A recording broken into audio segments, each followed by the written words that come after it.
I'm drinking the Pucca Wild Apple and Cinnamon again today. It's a really wintry kind of tea for me. It was a favourite of mine quite a while back and I drank so much of it one Christmas and it just always takes me back to this time of year.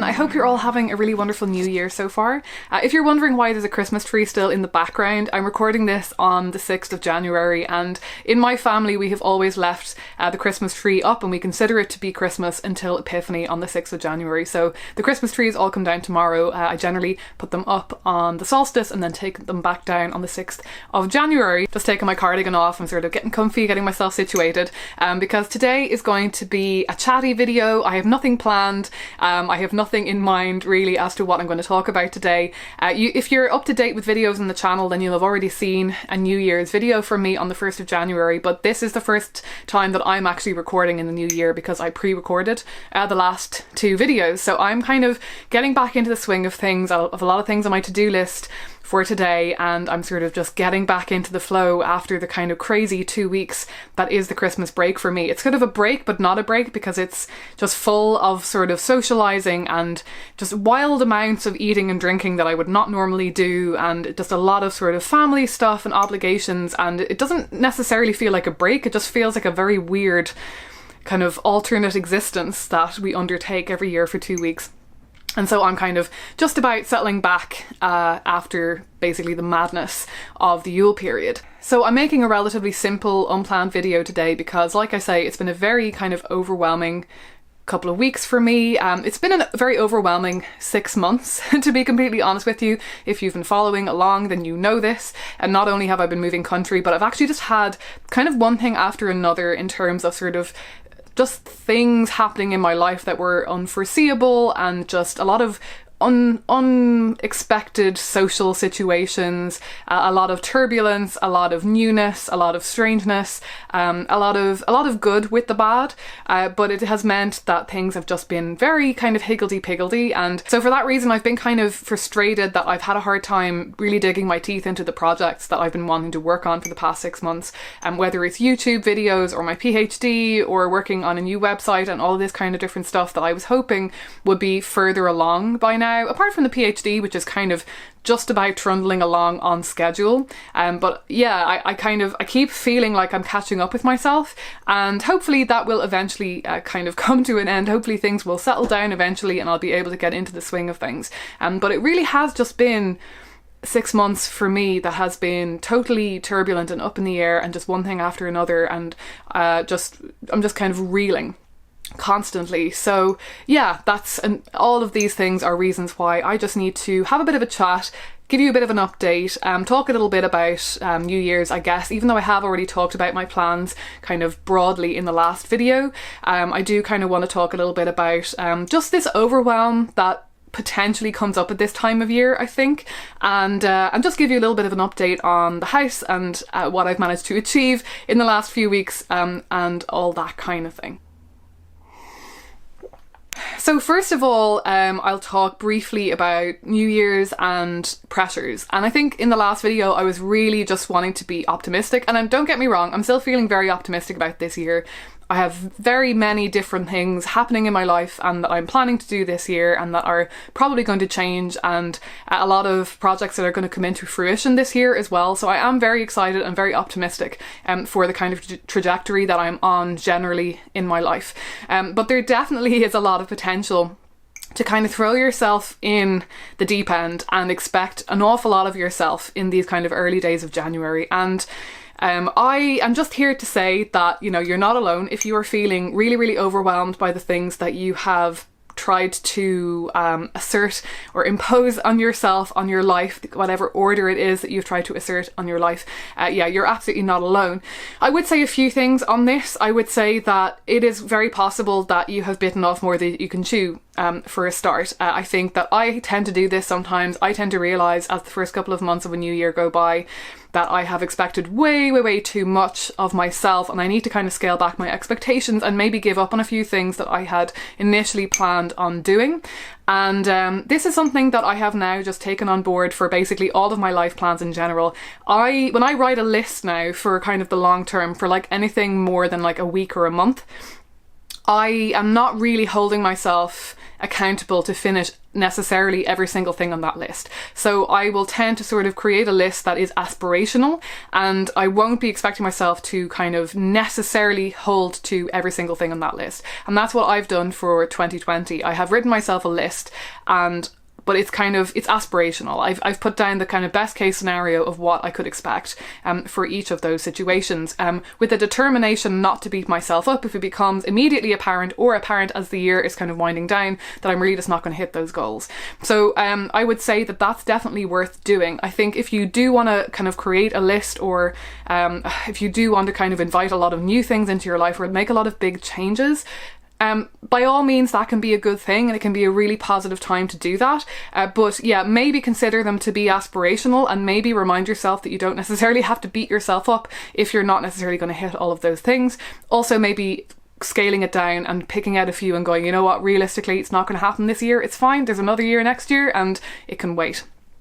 On that note though, what I do try to do is to pick out the ones that are non-negotiable. So I will have on a list of say 10 to 20 things that I want to achieve over the next 12 months or whatever, because I don't just do this at New Year's, I will do this at other times of the year as well. I kind of sit down and think about, okay, what are all the things I need to get done or want to get done over the kind of next period of time. I will generally pick out of a list of 10 to 20 things, say 3 things that are absolutely non-negotiable, and it'll just depend on you. It'll depend on how big the things are. You might be able to pick out 3, you might be able to pick out 5, or maybe it'll actually just be 1. Maybe there will just be one thing that you absolutely know you need to get done this year. And I think that helps make it kind of more manageable as well. And then if you can kind of really commit to those things, and then you can see that you're making progress, that can kind of really boost your self-esteem and really help you feel like, well, you know what, these other things aren't necessarily getting there. Maybe they won't happen this year, but that's okay because I am making progress with the ones that are the most important to me. So that's pretty much all I wanted to say about that. I just kind of wanted to make a quick note about that kind of overwhelm and potential kind of adding too many things to your list and that kind of thing, because it's just definitely something that we're all going to be struggling with a little bit at this time of year. And yeah, I just wanted to give you an idea of how I was approaching things in a very kind of practical manner. And there are all sorts of things on my list of what I want to get done this year. One of them is get my driver's license. Another one is finish my PhD. But then I have like make 3 new friends, and go running for X amount of times in the year and things like that. And those are a bit softer. Those are goals that are a bit softer, that if things don't necessarily pan out exactly that way, then that's fine, but at least I know what I'm aiming for. Whereas, the driver's license, it's not necessarily non-negotiable, but it's pretty hard. Like, it's definitely one of the main things that I want to get done this year. And then the PhD is totally non-negotiable. It absolutely has to get done by the end of this year. In terms of a general life update, I told you that I have been taking some footage while I have been kind of doing DIY on the house, and I'll insert some of that in here. So I realised that I wanted to document this process somewhat of sorting out my rooms. I've got 2 rooms upstairs that are currently sort of my living room and my bedroom. Ultimately, this room that you're looking at right now is going to be the living room of the house, so the primary living space. Yeah, this is kind of my first time ever doing this kind of work. I have never painted a wall. I've never so much as filled a hole. So I'll show you, the floor is an unholy mess. I'm going to be lifting the carpet as well. I'm going to have to do a lot of work to the floorboards. I mean, it's all temporary because we're going to be having to get more work done on this room in the future anyway. But temporarily I'm going to be painting the floorboards, filling in the gaps, that kind of stuff. And I'm going to be painting this back wall because, as you can probably see, or maybe you can't see very well, the window was put in. It's a new window that was put in a few years ago, and it needs painting basically all around the plaster work. But rather than paint the wall white like the rest of the room, because I don't want to have to paint the whole room because it's going to get done again in a few years. So I'm going to paint the back wall a colour. And yeah, I've had this fun of, is this actually going to, yeah, it is going to focus, of of doing paint samples for the first time, which has been a lot of fun. Yeah, I just, like I say, I thought I would just document a little bit of this craziness. Out here is just it's absolute chaos. I'm just storing furniture here temporarily. That room in there is an unholy mess. It's a dumping ground right now. So yeah, I'll come back in again maybe when I've lifted the carpet. The floorboards are probably the original floorboards, so we're talking about, they're probably nearly 200 years old.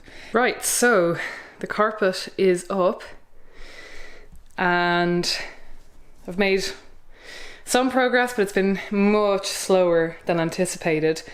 I knew that there were going to be huge gaps between the floorboards, and there's a couple of holes like over here, but they've been harder to fill than I thought. I've been trying to use wood filler to not great effect, and I'm concerned that the wood filler isn't actually going to dry because it's too thick. So I'm currently, this is great fun, I'm currently jamming steel wool between the gaps in the floorboards, the biggest gaps, because it's up here near the door in particular. You can see, apologies for all the filth and dirt everywhere, you can see that there's like huge gaps in some of these central floorboards. Part of the reason is I think because the floor has sunk on one side. And this is the progress I've made so far. This has taken me more than a week to get to this point. I still haven't painted the wall, and I've done more than half of the floor, I'd say, at this point, but I'm going to have to give a bit of a recoat to parts of it. I'm not looking for like perfection, but parts of it are, as you can see in the corners, are like still really dark, and I want to go over them. But I'm making progress. I'm about to paint the window frame and the window ledge, and then I'm going to do the wall later today after I do some work on my PhD, which is suffering due to all this work that I'm doing in the house, but at least I'm making progress. And ta-da, the wall is grey. So it doesn't look like much now, but once other things are in the room with colour to them, the grey is going to set off the colours really nicely. You'll see that at some point. It'll probably be after Christmas because all the painting is going to be done, but the sofa is arriving on Friday, but we won't have time to put it together before Christmas, I'm guessing, so it'll take a while. But so I'm actually really happy with the job I've done. This is the first wall I've ever painted, and it looks pretty solid. So you can see the room behind me here. This is my finished living room. This is how this room is probably going to be for quite a number of years. There is more work that needs to be done in this house. Primarily downstairs, there's a lot of major issues with the plaster work and so on. And then when we get that done, we're also going to do renovations upstairs as well, change the windows and that kind of thing, because the windows actually also really badly need changing. They're something that you won't ever see in these videos, but yeah, they're not in a good way.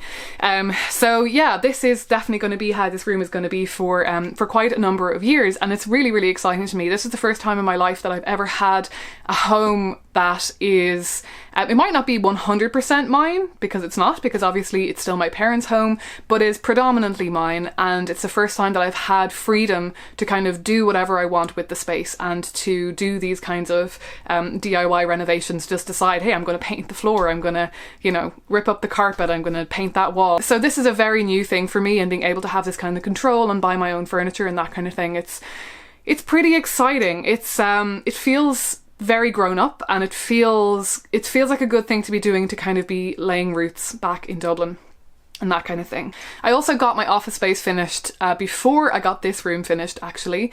So while I was doing all of the very annoying work that I had to do in this room, the floors were an absolute nightmare to sort out because of the massive gaps between the floorboards. But while I was doing all of that, my dad very kindly painted the office space for me, and I'll show you around that space a bit. So I've got a desk space in the window. I've kind of replicated sort sort of the setup that I had in Edinburgh, because I had that desk up against a window in Edinburgh. But of course this is a massive upgrade. It's got a much better view and a much bigger window looking right out on the garden, and this kind of floor to ceiling window, corner window. It's really, I really, really, really love this space. I'm so lucky to have this. This was beyond my wildest expectations. Like, I had plans of moving back to this house a few years ago, maybe 2 to 3 years ago. Oh God, maybe even more. I kind of knew that I might come back to this house in the next 5-ish years, but I didn't think that I was going to have this kind of space so early on in the game. It was in my mind that would happen after we were able to do all the renovations on the house and so on. It was much further down the line, but yeah, this was a decision that we made for various different reasons, and I'm just so thrilled to have this. It's wonderful to have this for the privacy, obviously for working. Because when my parents are here, it would be a little bit tricky to be kind of working in the house when they're here. But most importantly for me, in terms of privacy and having kind of my own space, is my sacred space. So on the back wall, I have my altar set up, and it's actually a fairly small altar. I've kind of almost downgraded a little bit. I've got the 2-tier thing going on again. It's slightly smaller than the one I had before, but you know, I'm just really liking it. I'm just really enjoying the setup that I have right now. I'm not feeling any need to go out and buy any new furniture for this. And yeah, I've just been really enjoying having a slightly different setup as well. I think it's kind of just reminding me that this is a new period in my life, and going to be a new period in my spiritual practice as well. And honestly, things have definitely shifted for me spiritually since coming back to Ireland. I have been feeling more connected. I've been spending more time at the altar, especially since moving into this room, because it means that I have a space that I go out to. No one's going to bother me. No one's going to, you know, be in the next room or be able to overhear me or be making noise or anything like that. Like, it's very private and very solitary, which is really, really wonderful for me. And yeah, I couldn't be more grateful and happy with this space. So yeah, I haven't actually started doing this because I only just got back to Dublin from Kerry, but my plan is to start using this altar space twice a day again. I want to start meditating in the morning and then having altar time, dedicated altar time in the evening that is just for sitting with the altar and lighting candles and doing devotionals and going through prayer beads and, you know, doing all of that kind of stuff, because I haven't given myself space and time for that in a really long time, and I really, really miss it. I really miss lighting the candles in the dark. Even for a while I was doing my meditation after sunrise and then not really coming back to the altar again, and there's just something about lighting the candles in the dark that just makes me feel spiritually connected in a way that nothing else does. And that's been great. So this morning I did my meditation. It was still dark, the sun hadn't risen yet, and I'm going to get to go back out there again and have some altar time later this evening before I go to bed, and that's something that I'm feeling really good about as well. I've definitely been feeling much more attuned to that side of myself in recent weeks. So there's not a whole lot more that I need to really update you on at this present time. Obviously, like I say, there's so much going on in my private life, but none of that is stuff that I share on here on the channel. So yeah, I think that's pretty much everything. My PhD is, you know, I'm getting stuck back into it, and I'm really looking forward now to spending a few months really getting serious about churning out some chapters and feeling like I'm making kind of big progress on that. I'm really looking forward to getting that out of my hair and just reaching the end of the journey with that, because it's been, you know, more than 3 years now. It's been a long road, and it'll be really great to actually finish such a huge project. So that's kind of going to be my focus for, I'd say, 3 months or so. Really going to kind of dig my heels into that. Probably step back a bit with working on other projects. I'll still be making videos, but I probably won't even try to be kind of doing anything else for a while. So yeah, it's been kind of a wonderful Christmas period. It's also been an absolute roller coaster, but definitely in the times where things are calmer and I'm able to kind of take stock of my environment and sort of be present and be still, I'm really, really enjoying being out in the suburbs. It's strange for me to have to travel so far in and out of the city again for the first time in probably about 8 years. I've been living in a city centre for about 8 years, Dublin and then Edinburgh.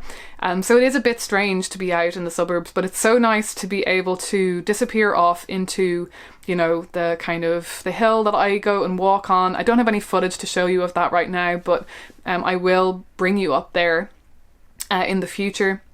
It's been really nice to be able to sit here and look out on the sea and yeah, just be able to see a sea view, to be able to walk down to the sea whenever I want to, be able to watch the sunset. It definitely feels like there's a lot of potential for a lot of stillness and a lot of introspection and a lot of creativity in my life right now, and I'm definitely going to be wanting to kind of make the most of that in 2020.